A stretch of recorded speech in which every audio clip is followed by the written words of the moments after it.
बिस्मिल्लाहिर्रहमानिर्रहीम। अस्सलाम वालेकुम मेंबर्स व्यूअर्स, होप सब खैर खैरियत से होंगे। जैसा कल वीकेंड की वीडियो में डिस्कस किया था, आज की वीडियो स्पेसिफ़िकली शुगर सेक्टर पे थोड़ा सा फोकस करते हैं। बाकी एक ब्रीफ सा जोन सा है वो डिस्कशन कर लेते हैं मार्केट के हवाले से आज। उसमें देखें मार्केट की आज जो क्लोजिंग है अगेन तकरीबन 150 पॉइंट नेगेटिव क्लोजिंग जो सी है वही है, और वॉल्यूम अगेन कम है, डल मार्केट चल रही है अभी भी। उसकी रीज़न्स हम डिस्कस कर चुके हैं कि अभी कोई ऐसी जब तक कोई गुड न्यूज़ इकोनॉमिक साइड पे नहीं आती तब तक जो सा है मार्केट इसी डल फेज़ में जो सा आप एक्सपेक्ट कर सकते हैं। But at the same time panic की ज़रूरत नहीं है। आपने पिक एंड चूज़ जो सा है वो अच्छे स्टॉक्स को टारगेट कर लें अगले 3 माह के फोकस के साथ। तो उसमें आपको किसी भी वक्त जब भी कोई बेहतर न्यूज़ की वजह से मार्केट एक रिकवरी देगी तो वहाँ पे आपको इमीडिएट गेन भी मिलेगा। प्लस जो आगे रिज़ल्ट सीज़न आएगा तब तक चीज़ें होपफुली किसी ना किसी एंगल पे जो है सेटल हो जाएंगी पॉलिटिकल साइड पे।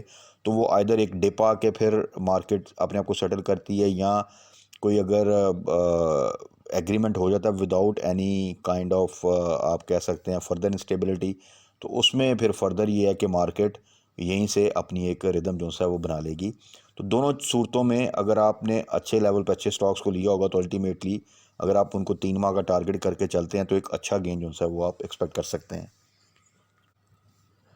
बस वोलेटाइल मार्केट में एक चीज़ का आपने जो है वो ध्यान रखना है कि कभी भी बाइंग में जल्दी करने की ज़रूरत नहीं है कि आप हाई साइड पे बाय कर लें,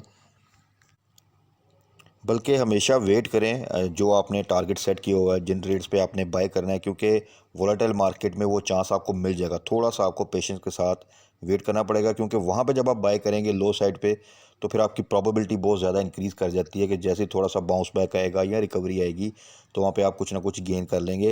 रादर के वोलेटाइल मार्केट में आप थोड़ा सा हाई साइड पे बाय कर लें, और मार्केट ने क्योंकि वोलेटिलिटी में रहना है, डल रहना है, तो फिर क्या होता है अगर वो डाउन साइड पे आ जाए तो आपको फिर काफ़ी ऐसा उसमें थोड़ा सा वेट करना पड़ जाता है। तो अब ज़रा डिस्कस कर लेते हैं शुगर सेक्टर को। शुगर सेक्टर को मैंने पहले भी मेंशन किया था। रीज़न ये थी कि 30 सितंबर उसकी एनुअल क्लोजिंग होती है, उसके बाद उसके एनुअल रिज़ल्ट अनाउंस होते हैं तमाम शुगर सेक्टर के स्टॉक्स के, और नॉर्मली इनके रिज़ल्ट जो हैं थोड़े से डिले होकर आते हैं, यानी दिसंबर में आते हैं, इवन जनवरी तक भी जाते हैं 30 सितंबर की क्लोजिंग के रिज़ल्ट्स। शुगर सेक्टर में काम करने का तरीका थोड़ा सा डिफरेंट है बाकी तमाम सेक्टर से जो कि हाई वॉल्यूम स्टॉक्स होते हैं, जहाँ पर शुगर सेक्टर में बहुत सी कंपनीज आप देखेंगे डिफ़ॉल्टर काउंटर में भी होंगी। दूसरा, शुगर सेक्टर में आपको किसी साल में बड़ी ज़बरदस्त अर्निंग नज़र आएगी, डबल डिजिट बल्कि ट्रिपल डिजिट में भी अर्निंग आपको सम टाइम मिलेगी, और एट द सेम टाइम वही कंपनी हो सकता है नेक्स्ट ईयर में आपको ईपीएस की जगह लॉस पर शेयर जो है वो शो करवा दे। तो शुगर सेक्टर में बेसिक आपका ट्रेडिंग में आपको उसी वक्त फ़ायदा होगा या इन्वेस्टमेंट में जब आप इसका देखें, उन शुगर सेक्टर के स्टॉक्स को चूज़ करें जो कि बिल्कुल लो साइड पे हैं, और फिर उनका अगर आप देखें पिछले 5-6 साल का डाटा तो आपको अंदाज़ा हो जाएगा कि यार यही एक प्राइस रेंज है जिसमें ये लो भी लगाता है और हाई भी लगाता है।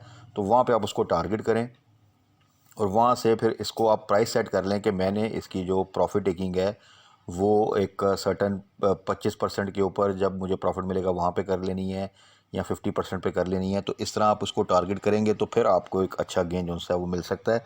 और प्लस इसमें फ़ायदा ये होता है कि कुछ स्टॉक्स जिस तरह शुगर सेक्टर के वो इस वक्त काफ़ी अच्छे रेट्स पर हैं। तो अगर आप रिसेंटली भी हमने जिस तरह जोराबाद शुगर मिल को मेंशन किया तो उसको दोबारा डिस्कस कर लेते हैं कि उसमें आप मार्केट अगर आप गिरती भी है तो वो अपनी प्राइस जो सी है मेंटेन कर जाते हैं, क्योंकि लो वॉल्यूम स्टॉक्स हैं, नॉर्मली पब्लिक ज़्यादातर उसमें इन्वॉल्व नहीं होती, तो इसलिए उनको कुछ ज़्यादा फ़र्क नहीं पड़ता। इसी तरह अगर मार्केट में तमाम स्टॉक जो है बड़ी अच्छी रैली बना रहे हैं अच्छे वॉल्यूम के साथ, तो तब भी इनकी मूवमेंट कोई ज़्यादा उनको फॉलो नहीं करती। इनमें जब मूवमेंट बनती है तो बड़ी वर्टिकल मूवमेंट बनती है, थोड़ा सा आपको वेट करना पड़ता है राइट टाइम पे एंट्री लेके, तो उसके बाद फिर आप इसमें बड़ा इजीली सम टाइम 100% प्रॉफिट भी आपको जो है वो मिल सकता है, जो कि डेफिनेटली एक बड़ा ज़बरदस्त गेन जो सा होता है, और नॉर्मल स्टॉक्स में इस तरह का गेन मिलना इतना आसान नहीं होता। तो इसी चीज़ को देखते हुए 3 स्टॉक्स को आज डिस्कस कर लेते हैं कि वो किन लेवल्स पे हैं, क्या रिस्क है उनमें, क्या बेनिफिट मिल सकता है, क्या हमारी स्ट्रेटजी होनी चाहिए, किन रेट्स पे हमने बाय करना है। उसके बाद फर्दर फिर आगे टाइम टू टाइम हम डिस्कस करते रहा करेंगे। तो शुगर सेक्टर के जो 3 स्टॉक्स आज डिस्कस करें उनमें सबसे पहले है जी तांदलियाँ वाला शुगर मिल, TSML। ये इस वक्त अगर आप देखें तो तकरीबन 88-89 पे ट्रेड कर रहा है। इनफैक्ट आज अगर आप देखें तो आज इसमें कोई वॉल्यूम नहीं लगी, आज ये ट्रेड नहीं हुआ। तो शुगर सेक्टर में जैसा मैंने कहा बहुत से स्टॉक्स हैं जो कि डेली ट्रेड भी नहीं करते, but at the same time इसका अगर आप 1 ईयर लो देखें तो वो तकरीबन 75 के पास था, और वो भी जस्ट इसने टच किया था, लेकिन आप अगर देखें तो इसकी आगे फर्दर वेरी नेक्स्ट डे इसने बाउंस बैक कर लिया था। और ये लास्ट वीक की ही बात है, और उसके बाद इसने जो सा है एक कैप लगाया, और उसके बाद 80 की क्लोजिंग, उसके बाद 89 की इसने जो सी है वो क्लोजिंग दी। तो इसका जो इस वक्त स्ट्रेटजी बनती है बाइंग की वो ये है कि क्योंकि अच्छा शुगर सेक्टर में आपकी बाइंग और सेलिंग प्राइस का गैप भी काफ़ी ज़्यादा होता है। यानी यही तांदले वाला शुगर मिल पे आप देख रहे होंगे बिड और ऑफ़र में कम से कम 4-5 रुपये का फ़र्क होगा, जो कि नॉर्मल हाई वॉल्यूम स्टॉक्स में चंद पैसों का होता है। तो उस लिहाज से आप इसको टारगेट कर लें कि आपने इसको 80 के आसपास जो सा है वो आप बाय लगा दें। और उसमें भी अगर ज़्यादा बेहतर स्ट्रेटजी ये है कि अगर आपने सपोज़ 1000 बाय करना है तो 500 की आप जो बाय है वो आप 82 पे लगा दें, और फर्दर 500 जो सा वो आप उसका कैश होल्ड करके रखें कि अगर ये 80 से नीचे आता है तो वहाँ पे आप उसको एवरेज कर सकते हैं। हाई साइड पे अगर आप देखें तो इसका 1 ईयर हाई था 155। रिसेंट रिज़ल्ट में इसका जो सा क्वार्टर का जो सा वो थोड़ी सी सेल कम आई थी, अर्निंग कम आई थी, बट ओवरऑल अगर देखें तो ये पॉजिटिव साइड पे है। और अगर इसकी आप प्रीवियस हिस्टोरिकल भी देखें जाके तो आपको हर साल में एक प्राइस रेंज ऐसी ही मिलेगी जिसमें काफ़ी ज़्यादा गैप आता है।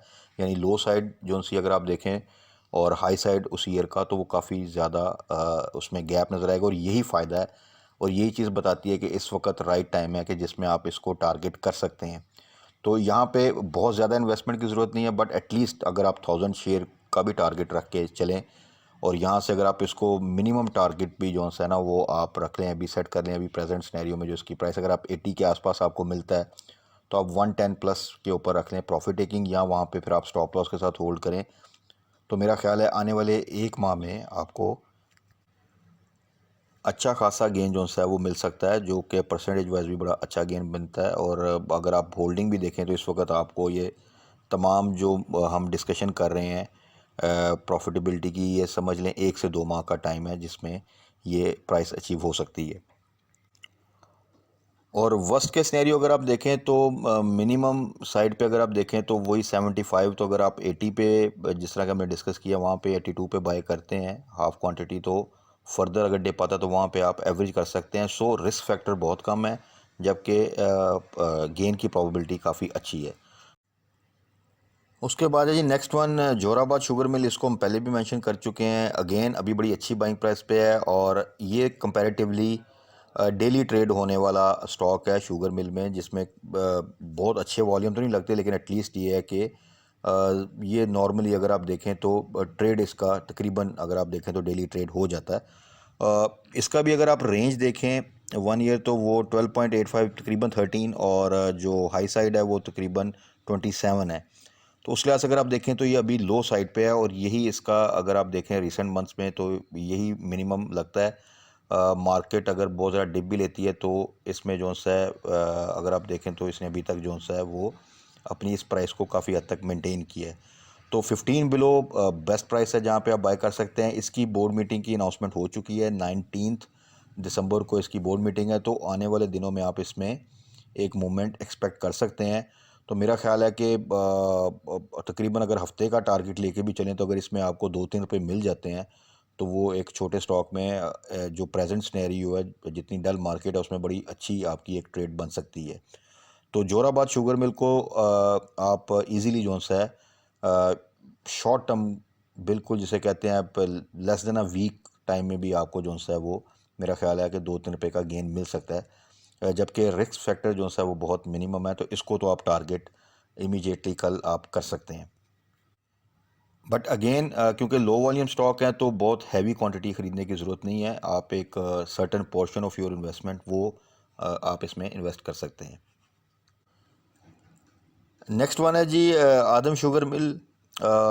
इसको भी अगर आप देखें, इसका ग्राफ भी देखें तो ये तकरीबन अपने लो के पास है इस वक्त। तीनों जो मेंशन किए हैं हमने शुगर स्टॉक्स, वो अगर आप उनके ग्राफ भी देखें 1 ईयर के तो तकरीबन अपनी लो प्राइस के पास हैं और यही मकसद है इनको टारगेट करने का। और अगर उनका हाई साइड देखें तो वो तकरीबन आप देख लें सब में ही तकरीबन 50 to 100% का गेन जो सा है वो उस रेंज का बनता है। तो एडम शुगर मिल के कुछ रिजल्ट्स अगर आप देखें तो थोड़े से ये लॉस में जा रहे हैं, जिसकी वजह से इसमें काफ़ी ज़्यादा डिप आया हुआ है। बट अगेन वही बात है कि ये बिल्कुल अपनी लो प्राइस के पास है, लो वॉल्यूम स्टॉक है। बट अगर आप 25 to 26 के दरमियान आपको कहीं पे भी मिलता है तो इसको आप बाय कर सकते हैं। 1 ईयर रेंज अगर आप देखें तो 44 है।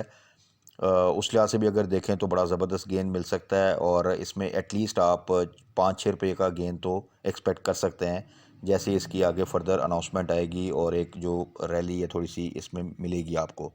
तो आदम शुगर मिल को भी अगर आप टारगेट करें 6-7 रुपये का ही करके आप चलें, तकरीबन 32+ की अगर आप प्रॉफिट टेकिंग जेन में रखें तो वो भी आपको एक अच्छी परसेंटेज में गेन मिल सकता है।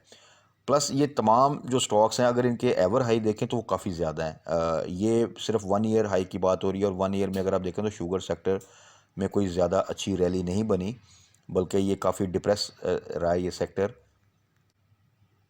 और एग्जांपल के तौर पे थोड़ा सा अगर आप देखें तो JDW शुगर मिल जो लोग फॉलो करते हैं, या मैं आपको बता देता हूँ कि ये वो स्टॉक था जो कि बड़ी अच्छी अर्निंग में था, फिर इसमें लॉस आना स्टार्ट हुआ और ये तकरीबन पिछले 2 सालों में तकरीबन 200 से 250 के दरमियान मूव करता रहा और उसी प्राइस रेंज में स्टक रहा।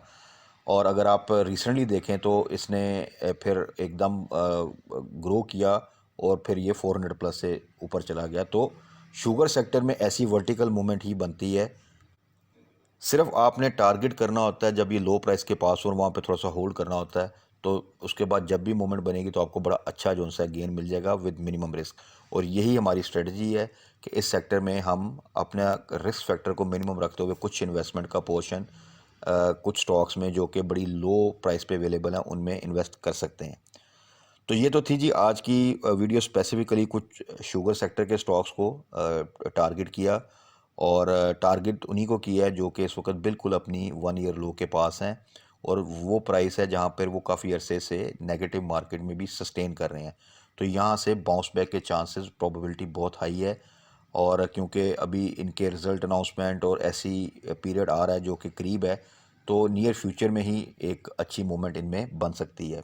प्लस जो गवर्नमेंट के साथ इस वक्त इनका एक एक्सपोर्ट के हवाले से इशू चल रहा है, होपफुली उसमें भी कोई अच्छी न्यूज़ आती है जो कि अल्टीमेटली वो अलाउ कर देंगे किसी हद तक, तो उस पर भी एक फर्दर ओवरऑल भी आप देख सकते हैं कि तमाम शुगर सेक्टर में थोड़ी सी एक मूवमेंट आ सकती है। So this is the right time कि यहाँ पे थोड़ी सी हम इन्वेस्टमेंट यहाँ पे डिवर्ट करके तो इसकी जो भी आगे फर्दर एक मूवमेंट बननी है उसमें हम बेनिफिट ले सकें। बाकी ओवरऑल मार्केट के हवाले से कल इंशाल्लाह ताला सेम अपनी स्ट्रेटजी जो सी हमने प्राइस रेंजेस डिस्कस करते रहते हैं डिफरेंट स्टॉक्स के, IT सेक्टर के स्टॉक्स के, ऑयल एंड गैस के, फूड सेक्टर के स्टॉक्स के, उन्हीं को मद्देनज़र रखते हुए पिक एंड चूज़ करके अपने पोर्टफोलियो में ऐड कर सकते हैं। और फर्दर कल मार्केट की क्लोजिंग क्या आती है, क्या न्यूज़ आती हैं, उसके हवाले से हम डिस्कस कर लेंगे। तब तक अपना ख्याल रखिएगा, दुआओं में याद रखिएगा। Stay blessed. अल्लाह हाफ़िज़।